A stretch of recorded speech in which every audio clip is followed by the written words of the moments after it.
Poursuivons ce premier cours par une synthèse comparative des deux divisions cellulaires étudiées en première. Donc l'idée, c'est de présenter une comparaison sous forme de tableau, les points communs et les différences, mitose et méiose. Alors on peut le mettre dans l'autre sens, bien entendu. Alors, tout d'abord, les points communs. Une seule synthèse d'ADN pour les deux divisions. Et cette synthèse se fait en début de division. Présence d'un fuseau de division dans les deux cas. Et bien entendu, tous les événements se déroulent dans le cytoplasme, puisque la membrane nucléaire a disparu.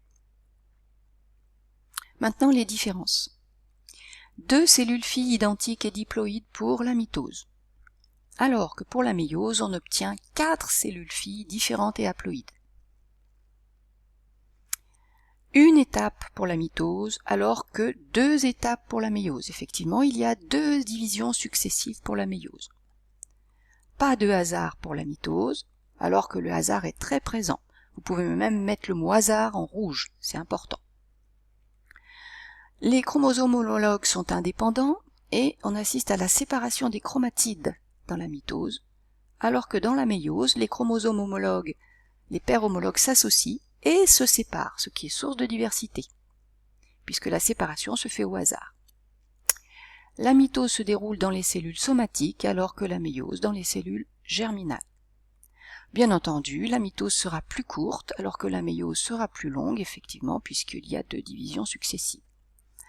La mitose a pour fonction entre dans les fonctions de croissance, de réparation cellulaire, alors que la méiose conserve le nombre de chromosomes de l'espèce et est source de diversité.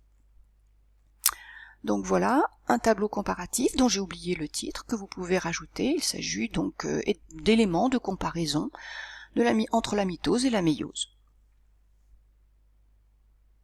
Poursuivons en replaçant l'essentiel de ce que nous avons révisé dans un schéma. Donc à compléter, on commence par les adultes, féminins et masculins, où, dans les organes génitaux de ces deux individus, ovaires et testicules, sont produits des gamètes, spermatozoïdes et ovules. La rencontre d'un spermatozoïde et d'un ovule forme une cellule œuf, qui ensuite entre en division active. Dès la formation de 2 cellules, on parle d'embryon. Ensuite, l'embryon grossit, se développe et on obtient un gène constitué d'une multitude de cellules.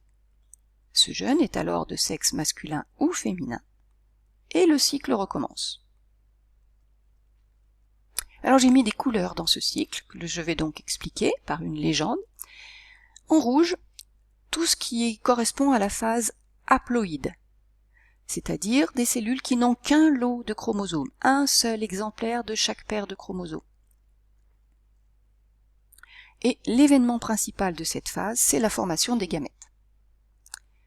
Le reste du cycle est représenté en bleu, et ça correspond à la phase diploïde, 2 N chromosomes, et ce grâce à la fusion des noyaux des 2 gamètes. Chaque cellule a maintenant 2 chromosomes. 2 noyaux fusionnent pour n'en former qu'un, et on a donc N plus N, 2 N, 2 paires de chromosomes dans le noyau de cette cellule. Deuxième information à compléter dans ce schéma, les mécanismes. Donc les mécanismes cellulaires importants. Le premier que nous venons de réviser, c'est la méiose, qui permet de réduire en 2 le nombre de chromosomes avec la formation des gamètes.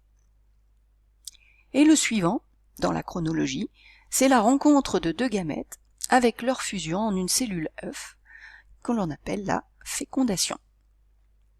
Enfin, troisième mécanisme important, on n'a pas vraiment révisé mais je vous invite à le faire, avec la division des cellules, de la cellule œuf, une multitude de fois pour former un embryon, un jeune. Donc la division se fait par mitose, de la cellule œuf jusque tard dans la vie. Et elle produit des cellules toutes identiques. Voilà, je vous remercie de m'avoir écouté. À bientôt.